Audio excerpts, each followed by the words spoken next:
Bismillahirrahmanirrahim. Assalamualaikum warahmatullahi wabarakatuh. Perkenalkan, nama saya Melisa Alfiana dari kelas 1C Bimbingan Konseling Islam, Fakultas Dakwah dan Komunikasi, Universitas Islam Negeri Sunan Gunung Jati, Bandung. Pada kesempatan kali ini, saya akan menjawab dan menjelaskan pertanyaan-pertanyaan yang merupakan tugas ujian akhir semester dari mata kuliah Ilmu Komunikasi yang diampu oleh Bapak Dr. Haji Cecep Suryana MSI.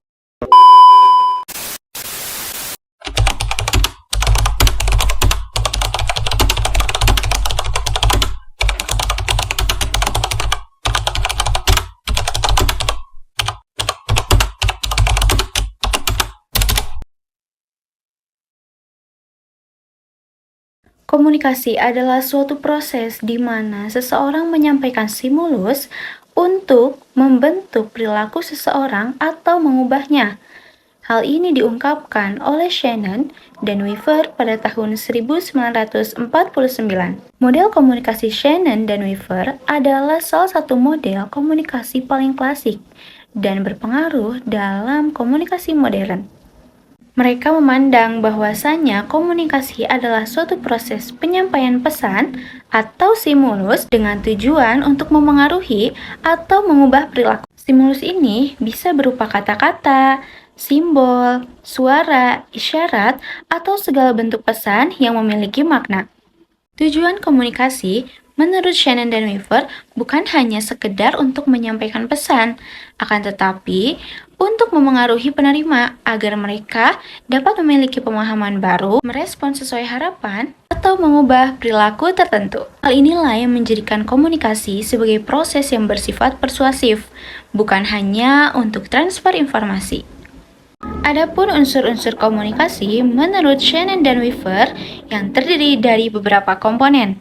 Yang pertama adalah information source atau sumber informasi. Yang kedua adalah transmitter atau pemancar. Yang ketiga adalah channel atau saluran. Keempat adalah receiver atau penerima. Kelima adalah destination atau tujuan. Dan yang terakhir adalah noise atau gangguan. Oke teman-teman, jadi itulah 6 unsur yang ada di dalam komunikasi menurut Shannon dan Weaver.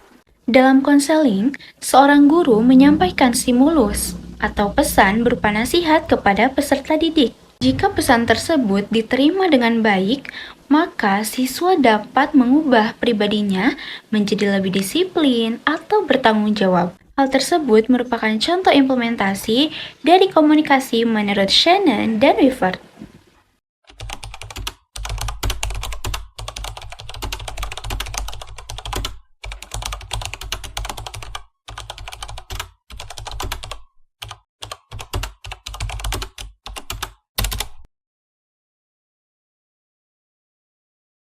Seorang putri kecantikan di ajang Miss World jatuh tersungkur karena gaun yang ia pakai terinjak oleh dirinya sendiri. Namun pada saat berdiri, ia tetap tersenyum manis, seolah-olah jatuhnya tadi tidak ada rasa sakitnya ataupun malu.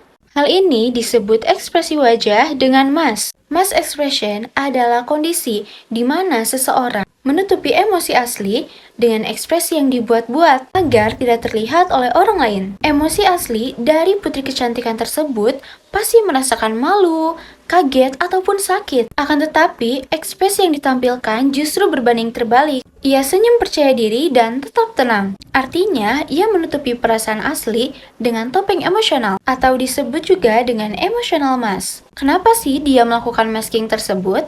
Alasannya yaitu karena profesionalitas dan tuntutan peran. Sebagai putri kecantikan, tentunya ia harus menjaga citra diri, tampil elegan, dan tetap percaya diri. Jika ia menunjukkan rasa malu ataupun panik, maka hal tersebut akan merusak penampilan profesionalnya. Alasan berikutnya yaitu untuk mengontrol persepsi publik, agar penonton tidak berfokus pada kesalahan, akan tetapi tetap melihatnya sebagai seorang putri yang cantik, elegan, anggun, dan tenang. Lalu, sebagai bentuk pengendalian diri atau emotion regulation, pada saat seseorang berada di panggung, sistem regulasi emosi bekerja kuat, terutama prefrontal cortex atau pengendali emosi dan kesadaran sosial atau social awareness. Ia mengganti ekspresi malu dengan tersenyum untuk menjaga situasi tetap positif. Komunikasi disebut sebagai interaksi karena dianggap sebagai proses sebab akibat.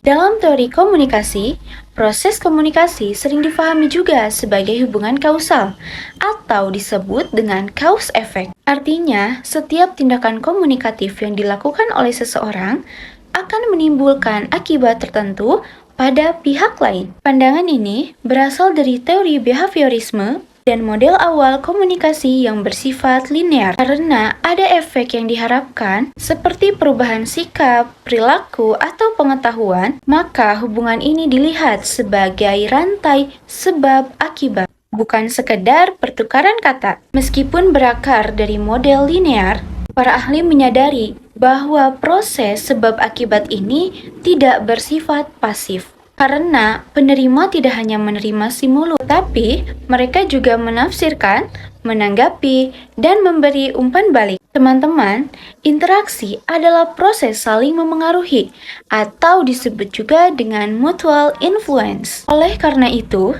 teori komunikasi modern melihat bahwasannya komunikasi adalah proses kausal yang berlangsung dua arah, bukan hanya sekedar stimulus respon. Contoh sederhananya yaitu, sebab konselor memberi refleksi perasaan, maka akibatnya konseli jadi lebih terbuka. Lalu, sebab orang tersenyum, akibatnya orang lain akan ikut tersenyum atau merasa nyaman.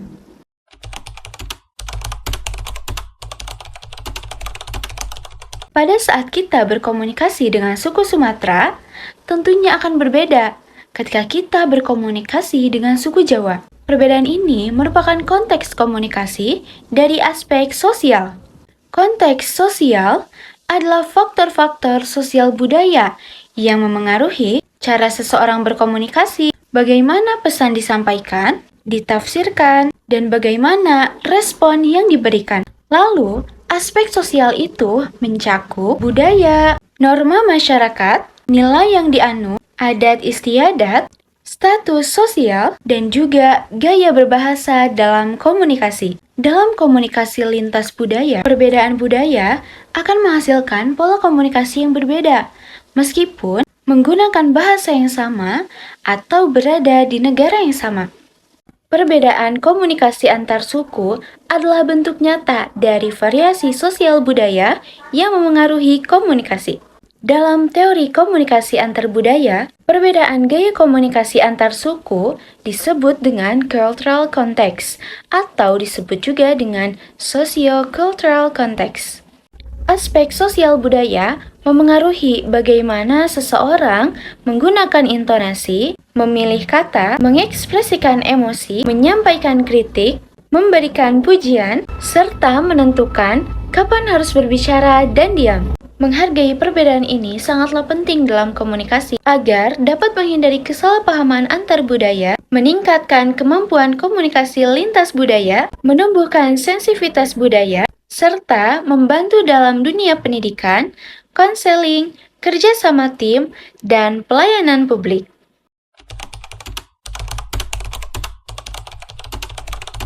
Pada saat perkuliahan, komunikasi yang terjadi berfungsi untuk memberikan edukasi terhadap mahasiswa.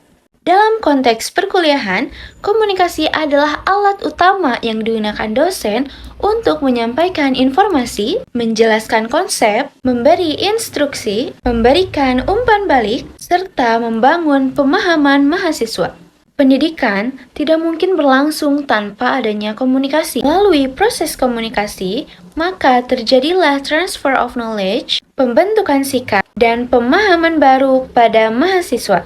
Fungsi edukasi atau educational function dalam komunikasi berarti bahwa pesan yang disampaikan memiliki tujuan untuk mendidik, mengembangkan kemampuan kognitif, afektif, maupun psikomotorik mahasiswa. Adapun fungsi edukasi dalam perkuliahan terlihat dalam bentuk penyampaian materi akademik, tanya jawab atau dialog edukatif, penugasan dan feedback, serta pembentukan sikap ilmiah. Menurut teori instructional communication, keberhasilan pendidikan dipengaruhi oleh clarity atau kejernihan penyampaian, Imediasi atau kedekatan psikologis antara dosen dan mahasiswa, interaction atau interaksi aktif, feedback atau umpan balik cepat dan relevan, serta engagement atau keterlibatan mahasiswa. Teman-teman, perkuliahan itu bukan hanya sekedar untuk menyampaikan informasi, akan tetapi memiliki tujuan untuk meningkatkan pengetahuan kognitif, membentuk sikap afektif, dan mengembangkan keterampilan psikomotorik. Maka dari itu, komunikasi di dalam perkuliahan bukan hanya sekedar berbicara atau mendengar, akan tetapi sebuah proses pendidikan yang membentuk kemampuan mahasiswa secara menyeluruh.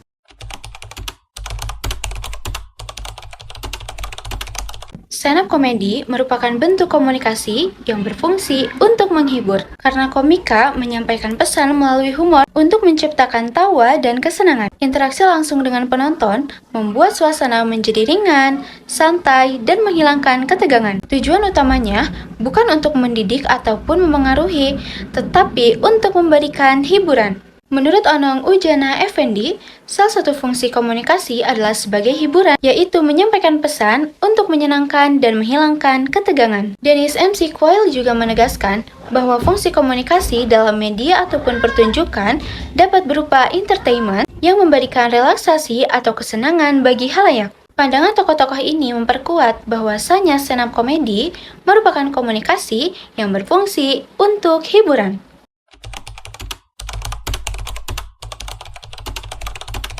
Gangguan komunikasi yang disebabkan oleh kesalahan bahasa yang digunakan disebut dengan gangguan teknik. Dalam komunikasi, gangguan atau noise adalah segala sesuatu yang menghambat pesan, mengurangi, ataupun mengacaukan pesan yang dikirim oleh komunikator sehingga tidak dapat diterima secara semestinya oleh komunikan. Gangguan teknik atau technical noise adalah gangguan yang muncul karena kesalahan dalam penggunaan bahasa, baik itu secara lisan maupun tulisan. Gangguan ini terjadi ketika pesan yang disampaikan itu sulit untuk dipahami karena teknik penyampaian bahasa yang bermasalah. Ketika teknik berbahasa tidak tepat, maka pesan tidak akan tersampaikan dengan baik meskipun komunikator dan komunikan hadir dan saling mendengarkan. Contoh gangguan teknik dalam bahasa ialah penggunaan kosakata yang salah, kalimat yang berbelit-belit, penggunaan istilah asing yang tidak difahami oleh audiens, pengucapan tidak jelas, dan kesalahan tata bahasa. Adapun dampak dari gangguan teknik yaitu pesan disalahpahami, komunikasi tidak efektif, terjadinya kebingungan, muncul interpretasi yang berbeda, serta menghambat pencapaian tujuan komunikasi. Dalam teori komunikasi, menurut Shannon dan Weaver, gangguan atau noise dapat muncul dalam channel atau penyampaian pesan, termasuk kesalahan teknis berbahasa. Dalam komunikasi interpersonal, DeVito menekankan bahwa kejelasan bahasa menjadi kunci efektivitas komunikasi. Jika bahasa salah, maka akan terjadi semantic noise atau gangguan makna. Mengenal diri sendiri dengan mengetahui kelebihan, kekurangan, gaya komunikasi, dan motivasi akan membuat pesan itu autentik dan orang-orang dapat lebih percaya pada komunikator yang konsisten. Lalu, apa saja sih bentuk self-knowledge? Nah, yang pertama itu ada emotional intelligence atau kesadaran emosional dan regulasi emosi. Selanjutnya ada nilai dan etika pribadi. Lalu ada gaya retoris, serta kredensial atau batas kompetensi. Dengan demikian, dapat kita simpulkan bahwasanya untuk menjadi komunikator yang profesional, yaitu dengan mengenal diri sendiri atau self-knowledge sebagai landasan utama.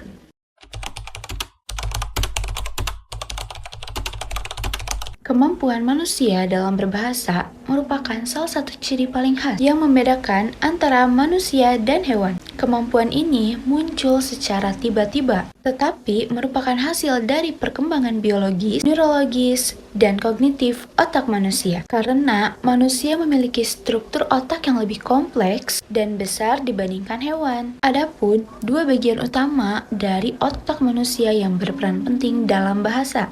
Pertama adalah area Broca yang terletak di lobus frontal kiri yang berperan dalam merangkai kata, produksi bahasa, tata bahasa, serta artikulasi.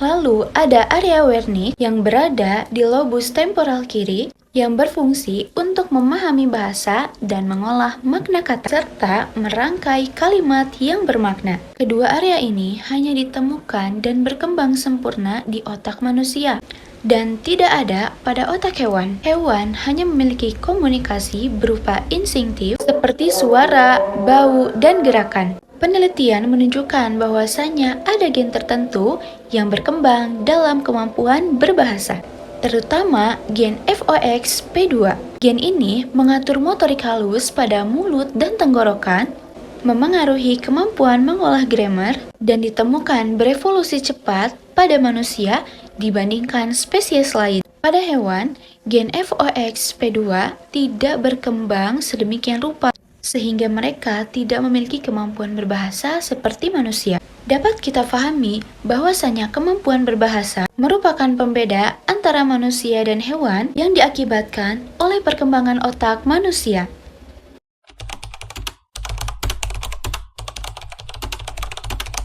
Ekspresi mas adalah proses di mana terkadang manusia tidak perlu menunjukkan terlalu banyak emosi pada ekspresi wajahnya. Ekspresi mas atau mask expression adalah kondisi di mana seseorang sengaja menutupi, mengendalikan, atau memodifikasi ekspresi wajahnya sehingga emosi asli tidak terlihat oleh orang lain. Simpelnya, mask expression adalah kondisi ketika seseorang memakai topeng emosional agar ekspresi yang tampak atau terlihat oleh orang lain tidak mencerminkan perasaan yang sebenarnya. So, kenapa sih ekspresi mas ini dibutuhkan? Yang pertama adalah untuk kepentingan sosial. Yang kedua adalah untuk menjaga profesionalitas. Dan yang terakhir adalah untuk melindungi diri secara psikologis. Menurut Paul Ekman, ada beberapa bentuk masking dalam ekspresi. Pertama yaitu masking, yaitu mengganti ekspresi emosi asli dengan ekspresi lain. Dua yaitu neutralizing, yaitu menghilangkan ekspresi sepenuhnya. Tiga yaitu de-intensifying atau mengurangi intensitas ekspresi. Dan yang terakhir yaitu over-intensifying atau membesar-besarkan ekspresi. Manusia bisa melakukan masking karena mereka memiliki kontrol kognitif, kesadaran emosional, kemampuan membaca situasi sosial, dan prefrontal cortex yang mengatur pengendalian diri dan ekspresi.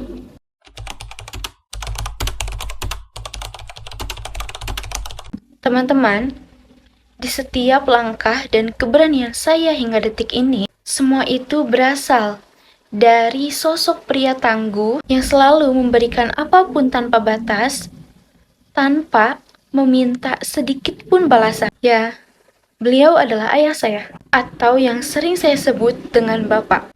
Bapak merupakan sosok pria tangguh, sosok inspiratif bagi saya, dan juga cinta pertama bagi saya. Beliau selalu berjuang, selalu mengusahakan apapun untuk membuat keluarganya bahagia. Beliau adalah sosok pekerja keras, sosok yang tanggung jawab. Beliau selalu memberikan rasa nyaman, aman, dan tenang kepada saya juga keluarga. Dari dulu hingga saat ini, Bapak selalu memberikan apapun yang saya inginkan. Selalu memberikan rasa kecukupan bagi saya juga keluarga, tanpa kekurangan sedikit pun. Beliau adalah sosok yang sabar, ikhlas, dalam mendidik saya juga keluarga. Bapak adalah orang yang hebat. Banyak perjuangan yang telah beliau lakukan untuk saya juga keluarga. Beliau selalu berjuang demi untuk membuat keluarganya bahagia. Tanpa sedikit pun ia memikirkan dirinya sendiri. Karena yang ada di pikiran bapak saya hanyalah untuk membuat keluarganya senang, membuat keluarganya bahagia, tanpa sedikit pun merasakan penderitaan ataupun kesusahan. Saya tahu bahwa Bapak berjuang hingga detik ini untuk menghidupkan keluarganya, untuk membuat bahagia anak-anaknya dan istrinya. Beliau pernah bercerita kepada saya bahwa pada saat beliau masih di bangku SD, beliau itu sudah mulai berjualan, membantu orang tuanya. Beliau adalah pekerja keras. Bapak adalah panutan saya, inspirasi saya, dan alasan saya ada dan bertahan hingga detik ini. Dikala susah dan senang, Bapak selalu ada di samping saya, memberikan saya support. Lewat video ini, saya ingin berterima kasih sebanyak-banyaknya kepada Bapak saya yang sudah merawat saya, menjaga saya, mendidik saya dari dulu hingga saat ini. Saya ucapkan terima kasih banyak.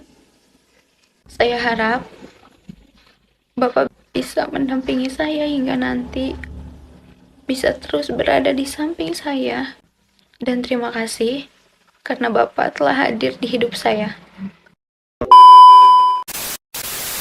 Melalui pembahasan ini, kita dapat mengetahui bahwasannya komunikasi bukan hanya tentang teori, tetapi keterampilan hidup yang terus berkembang. Semoga apa yang saya sampaikan dapat menginspirasi kita semua untuk berkomunikasi lebih baik di kehidupan sehari-hari. Terima kasih. Wassalamualaikum warahmatullahi wabarakatuh.